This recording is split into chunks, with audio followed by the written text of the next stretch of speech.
I never imagined silence could hurt more than shouting. That evening, I was standing in the kitchen of my son's apartment, carefully folding the towels I had washed. My daughter-in-law, Ria, stood near the doorway, arms crossed. "Mom," she said with a forced smile, "you really take too much space in this house." I laughed nervously, thinking it was a joke. Then my son laughed too. Not a kind laugh. Not the one he used when he was a child. It was quick, careless, convenient. Something inside me cracked. I had sold my small house to help him buy this apartment. I cooked, cleaned, babysat, and stayed quiet when they argued. I told myself this is what mothers do. That night I didn't sleep. At 3 a.m. I sat on the sofa staring at the walls I had helped pay for. Walls that suddenly felt like they were closing in on me. The next morning I made tea for everyone as usual. No one noticed my trembling hands. 2 weeks later I told them I was going on a short trip. My son barely looked up from his phone. "Okay, Mom, travel safe." No one asked when I'd return.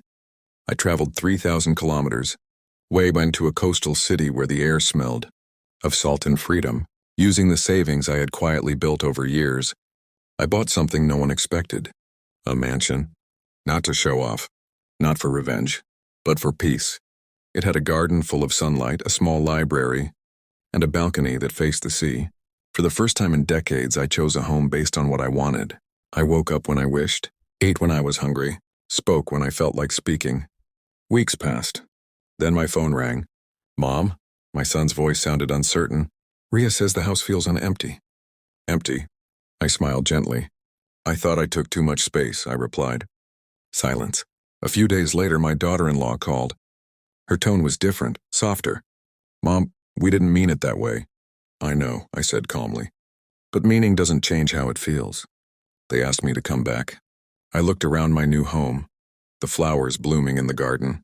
The sunlight pouring through open windows. The peace I had finally found. "I'm not angry," I told them. "But I'm not coming back either."